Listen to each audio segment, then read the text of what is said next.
एक सुबह जो हमेशा की तरह आम होनी थी, आखिर वो मातम में क्यों बदल गई थी। अहमदाबाद के आसमान में उड़ान भरते ही एयर इंडिया की फ्लाइट AI 171 कुछ ही सेकंड में मौत की उड़ान क्यों बन गई थी। 242 लोग में सिर्फ एक जिंदा बचा। आखिर क्यों?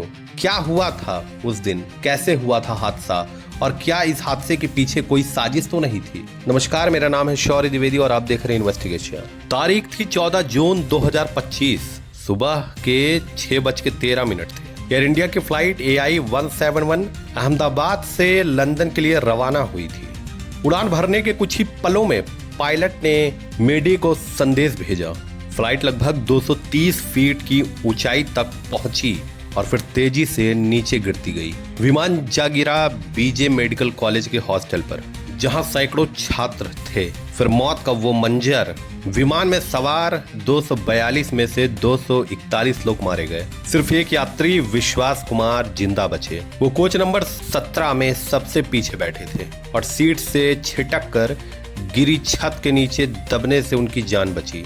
हॉस्टल में रह रहे 4 MBBS छात्र और नीचे मौजूद कई स्थानीय नागरिकों की भी मौत हो गई। कुल मृतकों की संख्या 280 से भी ज्यादा बताई गई है। हादसे की वजह क्या थी आखिर? शुरुआती जांच में पता चला कि दोनों इंजन लगभग एक साथ फेल हो गए। ब्लैक बॉक्स से मिली आवाजों में पायलट कह रहे थे, power gone, no lift, unable to hold altitude.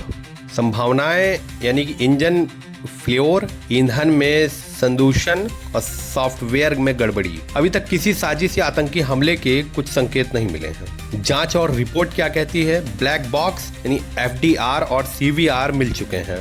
DGCA, AAIB, Boeing और GE के इंजीनियर जांच में जुटे हैं। अमेरिका की FAA और ब्रिटेन की NTSB भी भारत की मदद कर रही है। जांच में अब तक कोई विस्फोटक या आतंक से जुड़े संकेत नहीं मिले हैं।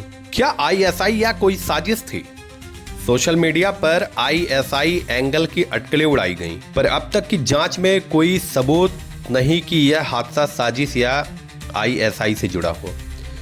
सुरक्षा एजेंसियों ने इसे तकनीकी कारण माना है और न कि आतंकी हमला। राहत कार्य में एक आम नागरिक राजू पटेल ने मलबे से 70 तोला सोना और 12 लाख रुपए निकालकर पुलिस को सौंपे। कई मेडिकल स्टाफ, छात्र और स्थानीय लोग बिना किसी डर के राहत कार्य में जुटे। PM मोदी, गुजरात CM और अन्य नेताओं ने संवेदना भी जताई।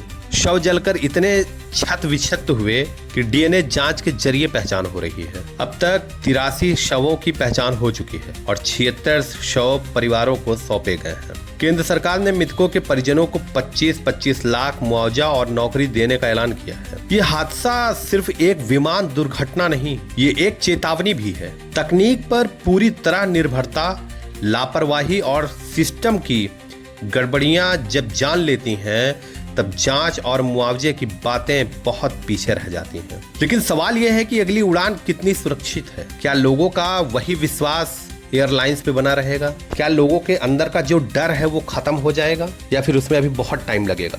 देश दुनिया की बाकी खबरों के लिए देखते रहिए इन्वेस्टिगेशन न्यूज। धन्यवाद।